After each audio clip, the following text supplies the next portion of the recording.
mais uma vez agradecendo a tua audiência, e a gente está recebendo aqui um amigo meu, deputado Itamar Borges, ele que foi um dos prefeitos, Padre Juarez, que saiu com o maior índice de aprovação.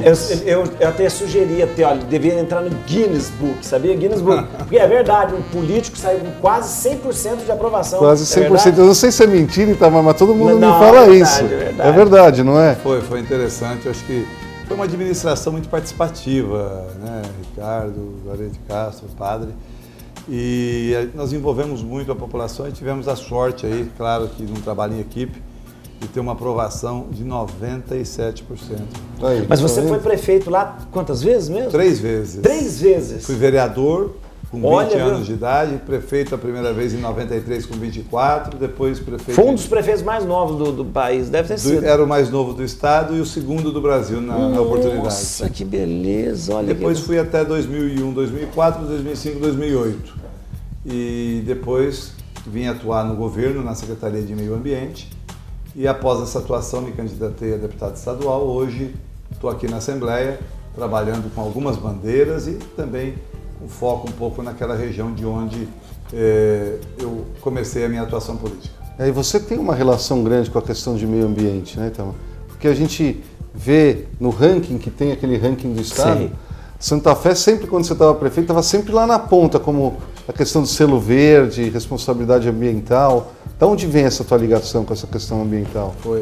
Aliás, foi essa relação e esses resultados na área do meio ambiente que acabou me trazendo para desenvolver um trabalho como coordenador de meio ambiente aqui na Secretaria de Meio Ambiente Estadual. E vem a origem dessa relação, acho que é a própria característica do município que eu administrei.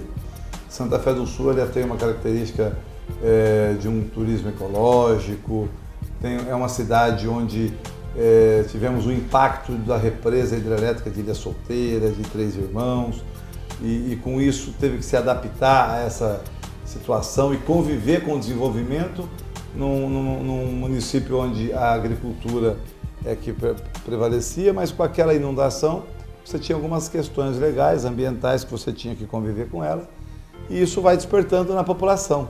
E se tornou uma cultura. Nós, inclusive como prefeito, criamos a matéria, né, dentro do currículo meio ambiente, escolar. Educação ambiental, como permanente, e isso fortaleceu muito a cultura, envolvendo a população. Isso tem do currículo escolar, tem a educação ambiental? Nós inserimos como obrigatório lá na nossa grade curricular. Em Santa Fé do Sul. Educação ambiental, e que foi muito importante. Então hoje, por exemplo... Mas que interessante isso, é bacana, né? Você já forma o jovem com essa cultura. A população participa. A criança, um dos maiores meios de comunicação que nós temos é a criança, né? A educação, a escola. E ela leva para o pai, para o avô. Isso criou uma cultura. Nós temos um Natal lá em Santa Fé, que é hoje o segundo maior do Brasil, depois de Gramado. Sim. Que é feito com produtos reciclados, com garrafas PET, que se tornam ornamentos nas ruas, e que temos mais de 3 milhões de garrafas PET que se transformaram nessa decoração natalina, com as crianças participando, com os artesãos participando, a população arrecadando os produtos. A coleta seletiva se tornou uma referência, a arborização urbana. Santa Fé é uma das cidades mais arborizadas. E foi um trabalho de cultura, onde a prefeitura fez a sua parte e a população também passou, cada um na sua casa, cada um na frente da sua casa. Criamos o IPTU verde, o IPTU, onde a empresa que tem um cinturão verde, ela tem desconto no IPTU. Olha. Aqueles que impermeabilizam menos o seu quintal tem um incentivo. Quem tem algumas árvores, aí já para o outro lado, para a questão da flora, da fauna, nós temos algumas árvores que atraem a arara canindé, que é uma característica de lá. E aquelas revoadas no final da tarde na cidade se torna um espetáculo. E aí quem tem a palmeira imperial passa a ter... Cada palmeira imperial dá 5% de desconto no IPTU até um limite de 50%. Por quê? Porque ela se torna um atrativo. Algumas árvores específicas que contribuem com a questão local. Então, algumas medidas como essa, além, é claro, de você incentivar o reuso da água, de você incentivar o aquecedor solar, medidas importantes para o meio ambiente, fizeram economia, né? Lá quem economiza água ganha incentivo. Então fizemos uma campanha nas escolas E foi incrível, nós tivemos uma redução, uma economia na cidade de 30% do uso de água. Só de motivar o pessoal. Só de motivar e de incentivo para a população. Eu acho interessante um político comprometido e comprometido com algo que realmente não vem de cima, assim. Porque é interessante você... Toda iniciativa municipal. Municipal e de repente ir lá na base com a criança, na educação, porque de repente poderia vir uma lei de cima e tal, não, mas a longo prazo o trabalho tem que ser feito ali, ó, na formação e na educação, né? Verdade. Muito interessante. E hoje já faz parte da cultura da população, eles já estão acostumados com essas coisas. É um hábito, a população naturalmente vai, e olha que quando o poder público fala, a população cobra. Então isso é muito interessante. Hoje, naturalmente, acontece, tanto que Santa Fé vem sendo repetidamente a primeira no ranking ambiental. Ela vem repetindo. Ela só teve um ano que ela ficou em terceiro. Eu acompanho, mas todo ano ela vem mantendo a primeira colocação no ranking ambiental do Estado pelas ações de arborização urbana, de coleta seletiva, de preservação das nascentes, recuperação das nascentes de água, uma série de medidas. Isso Mas essas experiências tão bem-sucedidas, o senhor tem trazido também para o Estado? Como que tem sido? Tem. A própria Secretaria de Meio Ambiente, ela desenvolve dentro do programa essa troca de experiência.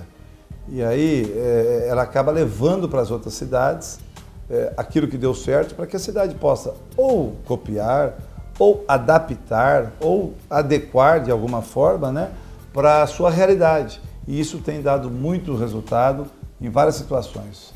Eu acredito que esse tipo o Natal que ele citou, eu já vi outras cidades fazer isso. Narandiba fez isso, Narandiba fez isso, né? E eu acho que de repente uma cidade fazendo faz com que a outra faça também, é muito Padre interessante. Juarez, se você fizer um entorno de 100 quilômetros de Santa Fé, depois que Santa Fé começou a fazer, todo mundo. Eu diria que mais de 70%, 80% das cidades alguma coisa semelhante faz. Inspirada exatamente naquela iniciativa e no resultado positivo. Olha, nós estamos falando de questão ambiental, mas vamos para o lado econômico. Isso.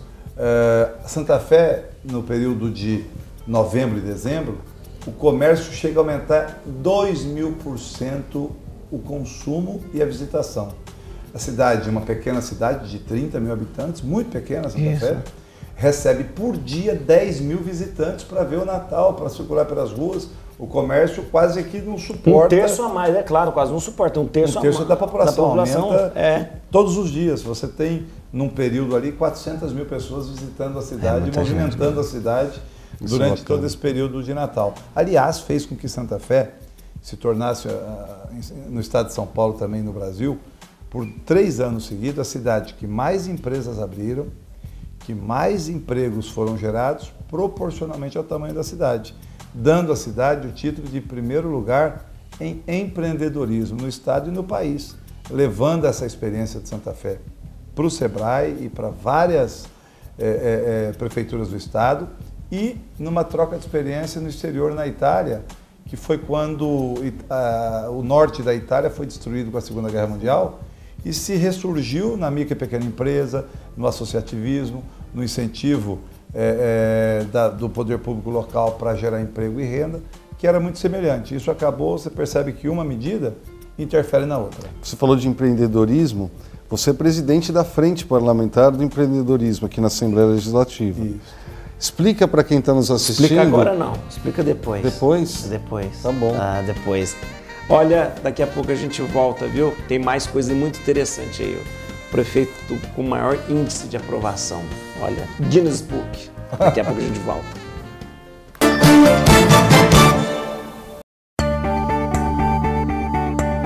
Dizendo não à ilegalidade, à pirataria, à sonegação, ao desmatamento e à corrupção. Você está optando pela ética. Ética é uma palavra curta, mas definitiva. Ética, ou você tem ou não tem. www.institutoricardoizar.com.br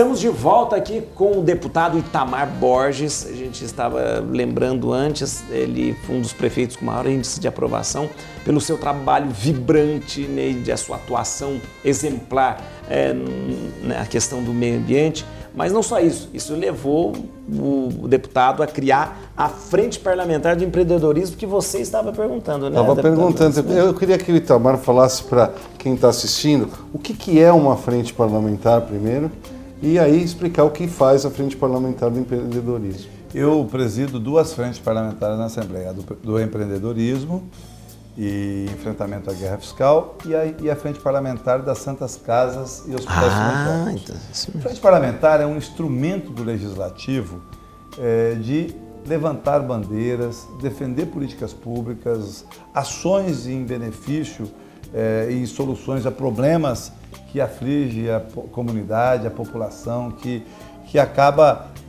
preocupando e colocando em risco alguma situação. Por que o empreendedorismo e a guerra fiscal? Quais os riscos que temos e como a Frente Parlamentar atua? No empreendedorismo, o foco é apoiar a micro e pequena empresa. Nós temos um índice de mortalidade de micro e pequena empresa no Brasil muito precoce. Elas morrem, elas nascem e começam... Você tem aí 50% das micro e pequenas empresas morria com 1 ano de vida. Já conseguimos estender isso para 2, hoje já está em 4 anos de vida. E a expectativa é que vai para 8 anos que atinge esse índice de 50%. Então vai diminuindo, isso vai em virtude dessas medidas. A lei geral no Congresso Nacional, que é importante a sua regulamentação, que também o simples estadual, a regularização das legislações dos municípios, são algumas medidas, que são os incentivos para a micro e pequena empresa do poder público. Isso está previsto na legislação federal, desde compras governamentais até um tratamento tributário diferenciado, entre outras coisas. E a Frente Parlamentar defende o cumprimento dessas metas, a regulamentação do Estado e conscientiza os municípios. E a outra ponta é a guerra fiscal. O Estado de São Paulo é vítima da guerra fiscal dos estados vizinhos, perdendo empresas e empregos para os demais estados. Por quê? Porque dão incentivos lá, ilegais, contra a orientação da economia nacional e que vai para a discussão judicial e que, quando resolve, já causou estragos. Ninguém ganha com a guerra fiscal e essa Frente Parlamentar ela busca, de um lado, o que o Estado pode fazer. Nós temos tido apoio do governador aqui em São Paulo em muitos aspectos, que é no sentido da Desenvolve São Paulo que ele criou, os incentivos, Ricardo, que você conhece muito bem, no aspecto de dar oportunidade. E até a questão da mão de obra com a Paula Souza, com as ETECs, que é um diferencial de São Paulo. Mas ainda faltam alguns incentivos fiscais. E aí é que nós estamos buscando. E aí, através da Invest São Paulo, tem se criado algumas ações em cima de empresas para segurar as empresas em São Paulo e, ao mesmo tempo, para atrair novos investimentos, sem guerrear com outros estados. Então, esta é a medida, uma das bandeiras que nós temos atuado. E nasceu essa frente comigo porque eu venho lá de Santa Fé do Sul, que é divisa com Mato Grosso do Sul, com Goiás e com Minas, com 3 estados que praticam a guerra fiscal e que acabam influenciando. Aquela região foi vítima. E aí uma das medidas que nós propusemos é criar um cinturão fiscal, criar alguma coisa que no Rio de Janeiro se criou e que deu certo numa região mais pobre para que pudesse segurar as empresas e atrair investimentos para não gerar uma pobreza naquela região. Por outro lado, essas frentes parlamentares conquistam alguns resultados. Aqui em São Paulo, nós temos, por exemplo, o secretário de Educação implantou em toda a rede pública estadual, começando pelo ensino médio, e agora ele vem para o fundamental, Educação Empreendedora, uma proposta da Frente Parlamentar. O governador Alckmin criou a Subsecretaria de Empreendedorismo e Apoio à Micro e Pequena Empresa, um órgão específico para cuidar da micro e pequena empresa. Transformou em autarquia a junta comercial, entre outras medidas que vai facilitando e criando medidas de incentivo, está regulamentando as compras governamentais. Para o micro e pequeno empresário ter a garantia de que uma parte das compras do governo será feita com a micro e pequena empresa, para fortalecer a economia local. Então, essas medidas são conquistas da Frente Parlamentar junto às ações e à atuação. E vale ressaltar, padre Itamar, que uma Frente Parlamentar ela tem mais força do que um deputado. Um deputado sozinho. Porque a frente ela é composta por diversos deputados e de diversos partidos, que têm em comum o mesmo objetivo, que no caso é o empreendedorismo. Então isso faz dela uma força grande, onde o governo vai escutar, o presidente vai escutar. É isso. E é o diálogo. O Ricardo Izar é um apoiador das causas de interesse de São Paulo e do povo de São Paulo, é um grande defensor lá no Congresso, representa e defende, e apoia, porque a Frente Parlamentar Estadual ela tem que estar integrada com a federal. E a gente participou muitas vezes de eventos na Frente Parlamentar das Santas Casas. Eu acho interessante isso, eu acho que para o pessoal que está assistindo, porque às vezes a gente fala assim, mas eu elegi o deputado, o que o deputado está fazendo? O deputado está fazendo isso, né? De repente, ele passa a ter um ensino que foi colocado no currículo, mas de onde que veio isso? Surgiu de quê? Surgiu de uma iniciativa que um deputado com uma frente parlamentar fez com que surgisse. De repente aparece alguma coisa e não surge do nada. Por quê? Porque houve todo um trâmite do deputado que está em Brasília com o deputado que está aqui. Então as coisas acontecem. Eu acho que é isso que nós estamos fazendo. Aliás, eu acho muito interessante o programa do Ricardo Izar, chamado Cotidiano Você, porque é para mostrar justamente para a população o que um deputado faz. Só do Ricardo Izar, né? Mas eu gosto de falar, o deputado aqui está falando, e eu acho interessante porque a gente consegue ter coisas sensíveis e palpáveis feitas por vocês, né? Os deputados estão lá para isso e a gente consegue tocar, né? E muitas vezes, né, Itamar, a iniciativa das frentes parlamentares, às vezes não vem nem do próprio presidente ou de algum deputado, vem de resultados de audiências públicas que são feitas, vem da própria sociedade, né? E eu acho que eu endosso a sua palavra da importância do programa do Ricardo Izar e do padre José de Castro. Justamente por isso, eu vejo a atuação e a contribuição que o Ricardo Izar tem dado nas oportunidades. Eu tenho ido a Brasília e sido recepcionado lá, e todas as questões de interesse de São Paulo, o Ricardo abraça e apoia, por exemplo, as Santas Casas. Exatamente. Estivemos juntos aqui na Santa Casa em São Paulo também, nos eventos de apoio às Santas Casas. Isso que eu ia perguntar, você é de uma frente parlamentar também das Santas Casas e Hospitais Filantrópicos, né? Não é isso? Isso, que é a outra frente, a segunda que eu presido. Que é a presidente, justamente. Ela defende mais recursos para a saúde pública, em particular esta frente para as Santas Casas. A Tabela SUS, e o Ricardo tem sido um parceiro nessa luta na defesa dos hospitais filantrópicos das Santas Casas, ela há 6 anos ela não reajusta. Vai para o 7º ano sem reajuste. Tabela SUS, só para o pessoal entender, é o dinheiro que o SUS repassa para um hospital. É o que ele paga para você fazer um curativo. O que ele pagava há 7 anos atrás, R$2, é o que ele paga hoje. Ou seja, é tudo defasado. Totalmente defasado, o hospital não consegue. Quanto mais ele atende gratuito, quanto mais ele atende SUS, maior o prejuízo. Então, o resultado é que nós temos Santa Casas que não têm condições de sobreviver e hospitais também filantrópicos que não têm condições de sobreviver. Tudo em cima desse problema do não reajuste da tabela SUS, que acaba impactando. E como é lá em 50% da população do estado de São Paulo só tem uma Santa Casa para atendê-lo. Por quê? Eu estou dizendo, só tem a Santa Casa. Nós temos 400 e poucas Santas Casas no estado de São Paulo. Então você imagina o que é isso. Lá nas pequenas cidades é a Santa Casa que atende. É o único hospital que eles têm. É o único hospital. E está fechando. Está à beira de fechar, perto de fechar. Muitas não fecharam porque a prefeitura foi lá, eu falava isso com o Ricardo aqui antes, e encampou, fez uma intervenção para manter as portas abertas. Para pelo menos o pessoal não ficar à míngua lá, sem um... Outras sobrevivem porque tem um deputado como Itamar, como eu, como outros, que vão mandando emendas parlamentares. Sei. Porque senão já tinham fechado. As emendas, o Ricardo Izar prioriza muito as ações que ele tem feito como deputado, para as causas sociais, filantrópicas e de saúde que atinge a toda a população. E é isso que tem mantido muitas vezes a emenda parlamentar. E o governador Alckmin e a Secretaria de Saúde tem tido algumas medidas de conversar com essas entidades. Nós temos conversado com o ministro Padilha, levado a preocupação e colocado para ele que o Ministério da Saúde precisa, tanto que existe um movimento nacional que nasceu aqui em São Paulo, envolvendo a OAB, a AMB, Associação dos Médicos do Brasil, a APM, Associação Paulista de Medicina, em busca de mais recursos para a saúde, que é uma emenda constitucional para que o governo federal destine 10% do seu orçamento, da sua arrecadação, para a saúde. Hoje está em torno de 6,5%, enquanto o Estado tem que colocar 12% e os municípios têm que colocar 15%. Na verdade, colocam muito mais do que isso do seu orçamento.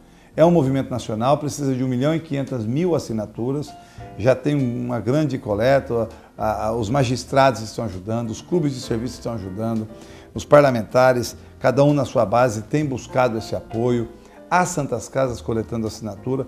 Esse movimento é para que a gente possa, de uma vez por todas, com mais 40 bilhões que seria destinado para o orçamento de saúde com esse percentual, vai equilibrar o sistema de saúde e implantar e socorrer aquelas necessidades que tem. Você vê lugar que fica no corredor, que não atende, etc. E esse tipo... Você quer perguntar? Não, porque teve uma ação concreta da Frente Parlamentar, em conjunto com a Frente Parlamentar do Congresso Nacional, que já deu resultado, que agora está sendo feito um financiamento para aqueles débitos, daqueles dívidas que tinham as Santas Casas tributárias. Né? E agora abrindo para investimento, né? Agora abrindo para investimento. Isso é fruto do quê? Dessas audiências públicas, das reuniões, das idas aos ministérios. Por isso que é importante a Frente Parlamentar, presidida pelo Itamar Borges. Eu acho interessante, trocando em miúdo, assim, por enquanto que está numa situação periclitante mesmo, a Santa Casa. E o que os deputados têm feito? Os deputados têm feito, tentando manter, através das emendas, através, mandando recurso, fazendo para... Mas isso é paliativo. É paliativo. É paliativo, porque aquele que a gente estava falando, você manda um recurso, aí gasta aquele recurso, mas não resolveu o problema. O problema é outro, o problema é o que a Frente Parlamentar está tentando resolver na base, na raiz, não é isso mesmo? Que é exatamente o financiamento. Justamente. O custeio do serviço de saúde, que é o que nós buscamos com os deputados federais, a Frente Federal e as estaduais. Nós já temos frente aqui em São Paulo, que foi a primeira do Brasil, a Assembleia Legislativa de Minas Gerais criou a segunda, Santa Catarina criou a terceira, a última semana agora em Porto Alegre criou-se a quarta, o Rio de Janeiro e o Espírito Santo estão criando. Com isso, o movimento nacional cria o eco, o coro que precisa para alcançar esse financiamento justo, que equilibra a situação, para contemplar todas as nossas Santas Casas. Que não é para contemplar a Santa Casa, é para contemplar a população, que é quem precisa da Santa Casa. E o justo, o senhor acha que seria isso, os 10%? Os 10% e daria. Equilibra e financia corretamente, suprindo as demandas do Serviço Público de Saúde. Tamara, eu queria que você explicasse para quem está nos assistindo como funcionam as comissões permanentes da Casa, da Assembleia Legislativa, da qual você preside uma. Qual é essa comissão que você preside e o que faz as comissões permanentes? Eu presido a Comissão de Atividades Econômicas da Casa. Envolve todos os temas de atividade econômica, agricultura, turismo, comércio e indústria.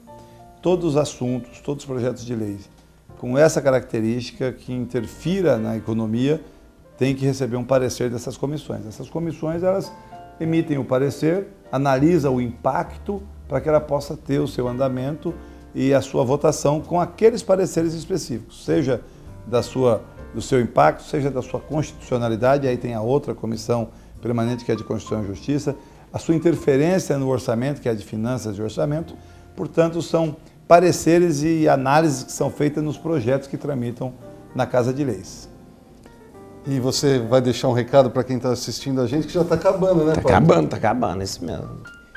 Eu não deixaria um recado, eu deixaria aqui o meu cumprimento a você, Ricardo Izar, ao Padre Juarez de Castro, por essa oportunidade que oferece ao telespectador, a quem acompanha o cotidiano em você, porque é uma oportunidade de, ao mesmo tempo, acompanhar atualidades e também acompanhar o que vem e o que vai acontecer no nosso estado, no nosso país. Portanto, essa iniciativa, quem ganha com esse programa é o telespectador, é o cidadão que tem a oportunidade oferecida por vocês. Parabéns e muito obrigado pela oportunidade de participar junto com vocês. Obrigado, senhor deputado.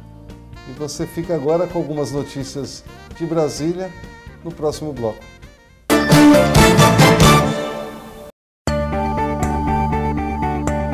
Dizendo não à ilegalidade, à pirataria, à sonegação, ao desmatamento e à corrupção.